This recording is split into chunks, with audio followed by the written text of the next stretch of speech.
Hello, and welcome back to Tinker Talks Guns. Today we're going to be talking about a very special Smith & Wesson K-frame. Several years ago at, where else, Pinto's Guns, I came across a rather sad, very old K-frame, a 5-screw K-frame with a 6.5-inch barrel and fixed sights. It had been apparently sandblasted and then had some sort of black finish of indeterminate nature but exceptional ugliness, and an enormous pair of Pachmayr grips. Now, my hands are not small. These were too big to be comfortable for me. I don't know who uses these grips, but I don't want to find them in a dark alley. Anyway, it had issues in addition to the finish. And solving those issues was the start of my learning how to gunsmith on Smith & Wesson revolvers. I did a whole lot of stuff to it, including refinishing it, and it turned out it hadn't been sandblasted. It had been chemically etched and was solid, tiny chemical pits all over. And that was not half a nightmare to rectify, but I did. And I hot blued it and did a bit of this and that was necessary, and a lot of things that weren't. And eventually I cut it down to 3 inches and used it as a carry gun. Quite a lot. I've moved away from revolvers as carry guns for the moment, and it was languishing. I also got a more recent K-frame and made it into a 3-inch barrel gun, and pretty much all the same modifications I'd done to the 1902. And so the 1902 was a bit superfluous. So it went into retirement for a time. And then Brett Mills, a gunsmith from back east, showed off some snubbies he was making based on frames bought from Century Arms with no barrels. And I thought, that looks good. That looks interesting. I should do something like that. And I dug up the gun, rectified a few small problems that had cropped up, and I did. I cut the barrel shorter and made it into a snubby, and I did a lot more than that. So we're going to go to the tabletop and let me show you its features. So, nothing really changed in this area. I, of course, bobbed the hammer because I liked a bob hammer on a carry revolver. I cut 40 line per inch checkering into the top of the hammer so that it can be thumb cocked. I bobbed the barrel at 1 3/4 inches. So the first question, obviously, is why not 2 inches? Because this gun is old enough, being a model 1902, that it had the mushroom head ejector, and there's a cutout in the barrel for the oversized ejector finial. And when I cut it to 2 inches, it looked like crap. So I cut another 1/4 inch off and called it good, because it's really not going to make much difference ballistically. I crowned the barrel, and I shortened the ejector rod. But it does still kick out standard pressure loads just fine. And this brings up an immediate issue, because Smith & Wesson revolvers have a nub on the bottom of the barrel with a spring plunger that engages with the ejector to stabilize the front of the barrel so it doesn't wiggle. And people have shortened these without replacing that or doing anything about it. The standard thing to do is to put in a spring detent.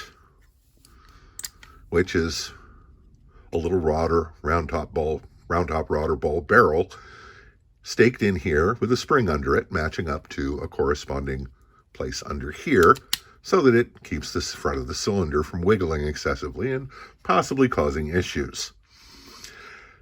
However, I realized something. This gun, being a 1902, already has a spring plunger. And it is not on the top where you would expect it, because that's not what it's for. This little spring plunger is meant to engage over here, where you can see the shiny mark, and encourage the cylinder to stay open just a little when you're reloading. That's a great feature. I really like it. They omitted it, I imagine, because of cost saving and because reloading techniques sort of rendered it moot. But here's this perfectly good spring plunger. So I took a 2mm carbide ball, and I don't know if you can see this, but I made a little divot here that engages the bottom. We'll get this back together. Come on. There we go. This, of course, is never a difficult process when I'm not doing a video. So, it engages nicely when the revolver is fully closed, and this gun actually has less wiggle than my other Smith & Wessons that use the detent on the barrel. And that has proved to be a quite satisfactory solution that I am well pleased with.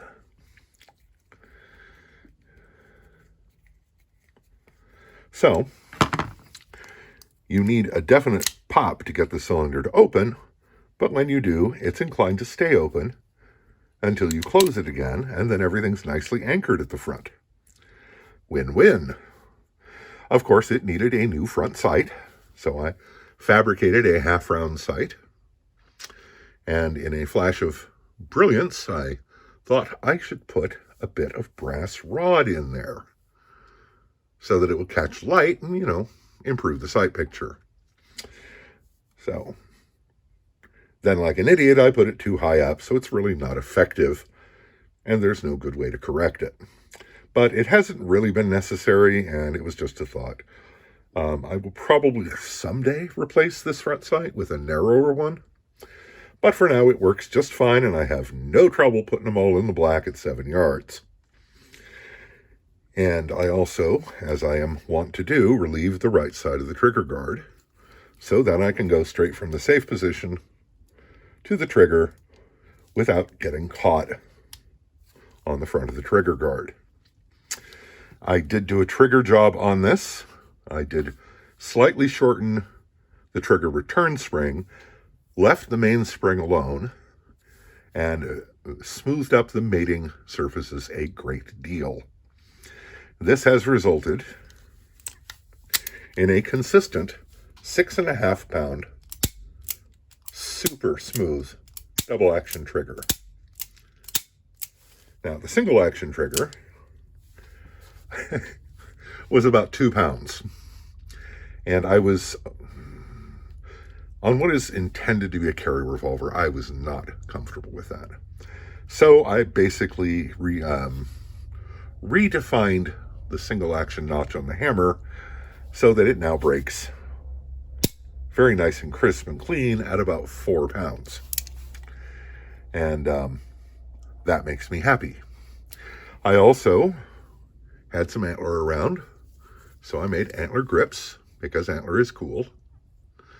And I thought, and I shot it, and I thought, it really needs an adapter, like a grip adapter like a Tyler T-grip.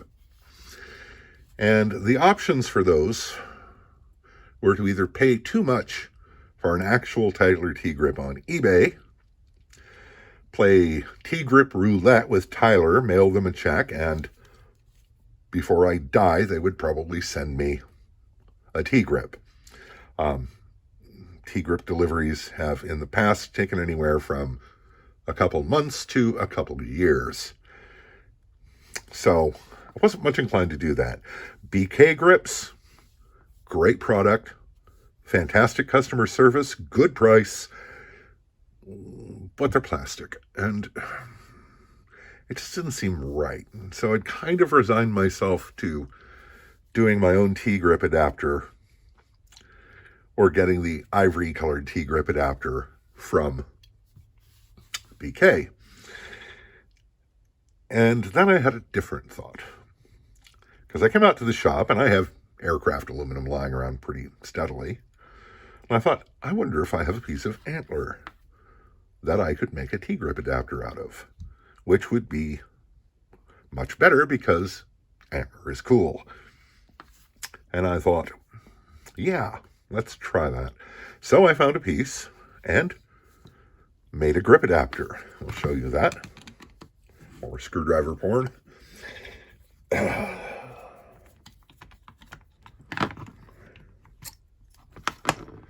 And it is pretty much exactly like a Tyler T-grip in the way it's held on, except I'm using nickel silver instead of copper because I had thin nickel silver and didn't have thin copper. And it's got a curve on the inside so it matches the frame up nicely and isn't inclined to push sideways. And the clip, on the aluminum ones, typically it's riveted. I can't remember how BK attaches them. But you can't rivet antler. It doesn't do that. And I thought about using a screw, but man, it's really thin there once you put in the recess for the clip. And then it occurred to me to try something stupid. Because if it's stupid and it works, it's not stupid. I superglued the clip in place, which would never hold.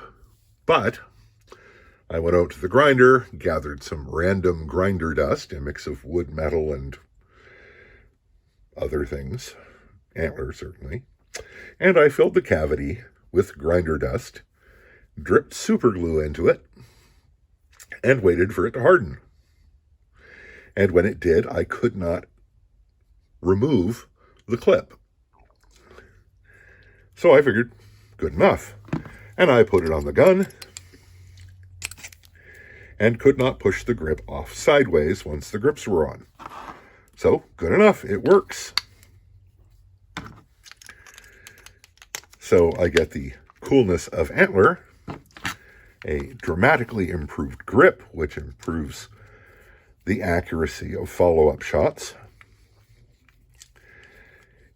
and antler is cool. So this gun now has, once again, been reinvented in new form. And I have to say, I love the hell out of it. It's just got kind of a old school tough guy noir vibe that just really does it for me. And it's a joy to shoot. I mean, the trigger is fantastic. The sights could be better, but it's still very accurate. And just a great old gun, once again given a new life. And all of the carry I did, of course, has resulted in the rust bluing wearing off to the point where it looks its age almost.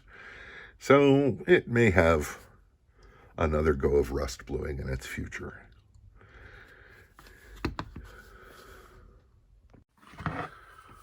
The Smith & Wesson K-frame revolver is the most used, most produced, most ubiquitous service pistol in the history of the world ever. There's good reason for that. They're solid, they're reliable, and they do the job. And you can count on them to do the job under any but the most extreme of circumstances. These days, I look at the K-frame as the small block Chevy of revolvers because they're everywhere. Parts are available. Aftermarket support is available. Everything is available. There's tons of them on the used market. I encourage you to not look at them on Gunbroker because people there want top dollar. But haunt your local used gun shops, pawn shops, you can still find bargains out there. And someone, Century Arms, maybe, I think, brought in a bunch of police trade-ins that they took the barrels off of, and you can buy those pretty economically. And $50 to buy a $50 to buy a barrel on eBay, and you can turn one into a first-class service revolver from days of yore. These are, I don't really consider revolvers the best option for service guns these days, at least not for general issue. I know some police who still use them, and if I were a bad guy, I would still fear them no matter what I was armed with. But generally speaking, the revolver's day as a service arm has passed, but I love them. They're fantastic. They do the job. And if you shop around, you can still get them at a pretty reasonable price. I think every true pistol guy should own and extensively shoot a Model 10, even if only one, because they're just that big a part of the world's gun culture. They weren't just used extensively by the United States military and police agencies. The British used them during World War II. British police often carried them when they armed officers used them and carried them very, very much. Countries all over the world armed their police with Smith & Wesson Model 10s. And that was not an accident. It was just a really damn fine tool for the job, and for most of that time, they were affordable. Anyway,